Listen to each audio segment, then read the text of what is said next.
అందరికీ నమస్కారం. నా పేరు విపర్తి నిఖిల్ కృష్ణ. నేను Andhra Pradesh village war secretariat employees joint action committee రాష్ట్ర సెక్రటరీ జనరల్. నేను చెప్పదలుచుకుంది ఏంటంటే, రాష్ట్ర వ్యాప్తంగా 1,25,000 మంది గ్రామ వార్డు సచివాలయ ఉద్యోగుల్ని ఎందుకు చిన్నచూపు చూస్తున్నారు?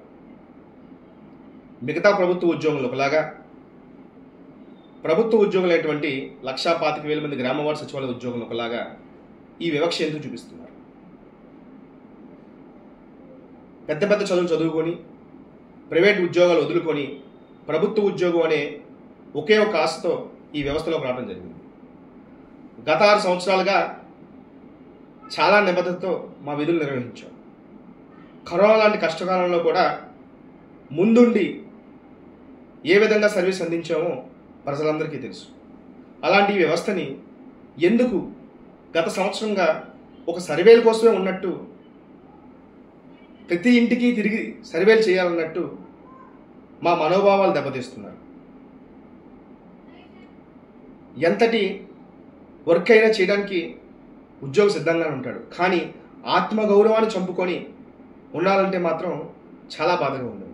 ఇదే విషయం సెప్టెంబర్ 8వ తారీఖున గౌరవ డైరెక్టర్ గారికి కలిసి 2.5 గంటలు చర్చించినప్పుడు వారికి తెలియజేయడం, 15 రోజుల ముందస్తు నోటీస్ ఇవ్వడం జరిగింది.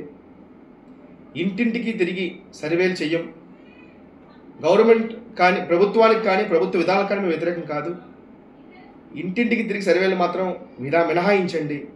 గతంలో వాలంటరీ వ్యవస్థ ఉండేది, సర్వేలన్నీ వారు చేసేవారు, ఇప్పుడు ఆ వ్యవస్థ లేదు, ఆ వ్యవస్థను ఉంచమని కానీ తీసేయమని కానీ చెప్పే అధికారం ఉద్యోగంగా మాకు లేదు. దయచేసి సర్వేలకి ఇంటింటికి తిరిగి సర్వేలు మినహాయించండి, ఆఫీసులో కూర్చొని ఏ విధంగా అయినా సర్వీస్ చేయడానికి మేము సిద్ధంగా ఉంటాం అని చెప్పడం జరిగింది. కానీ మళ్ళీ ఈ శుక్రవారం నాడు ఇంటింటికి వెళ్ళమంటాం చాలా బాధాకరం. మా జాయింట్ యాక్షన్ కమిటీ తీసుకున్న నిర్ణయం ప్రకారం మేము మండలాల్లో యుఎల్బిలో గౌరవ ఎంపీడీఓలకి మున్సిపల్ కమిషనర్కి రిప్రజెంటేషన్ అందజేయమని చెప్పడం జరిగింది మా నోటీస్ని. కానీ కొన్ని చోట్ల నోటీస్ తీసుకోవడానికి కూడా వెనకడుగు వేస్తున్నారు. మా సమస్యని గుర్తించడానికే మీకు ఇబ్బందిగా ఉంటే మేము ఏ విధంగా గ్రౌండ్ లెవెల్లో మా బాధలను తీసుకోవడానికి మీరు ముందుకు రాకపోతే మేము ఎవరికి చెప్పుకోవాలి?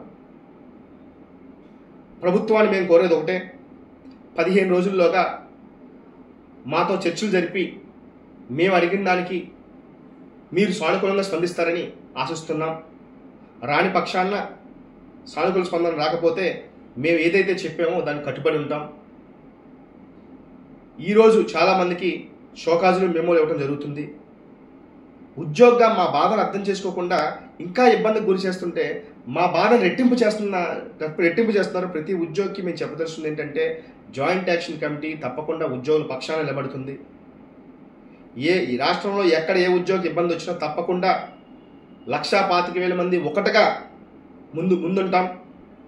మీ అందరి కోసం మేము ముందుంటాం.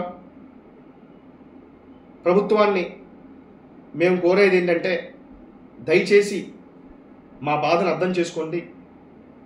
గౌరవ ముఖ్యమంత్రి గారి మీద మాకు చాలా నమ్మకం ఉంది. ఒక విజనరీ సీఎంగా మేమందరూ భావిస్తున్నాం. మా సమస్యల్ని ముఖ్యమంత్రి గారి దృష్టికి తీసుకువెళ్ళటం లేదేమో అనుకుంటున్నాం. దయచేసి మా సమస్యల్ని అర్థం చేసుకొని మేము ప్రభుత్వానికో ప్రభుత్వ విధానానికో వ్యతిరేకం కాదు, మా ఆత్మగౌరవాన్ని కాపాడమని మరొకసారి విన్నవించుకుంటూ సెలవు తీసుకుంటున్నాను. Thank you.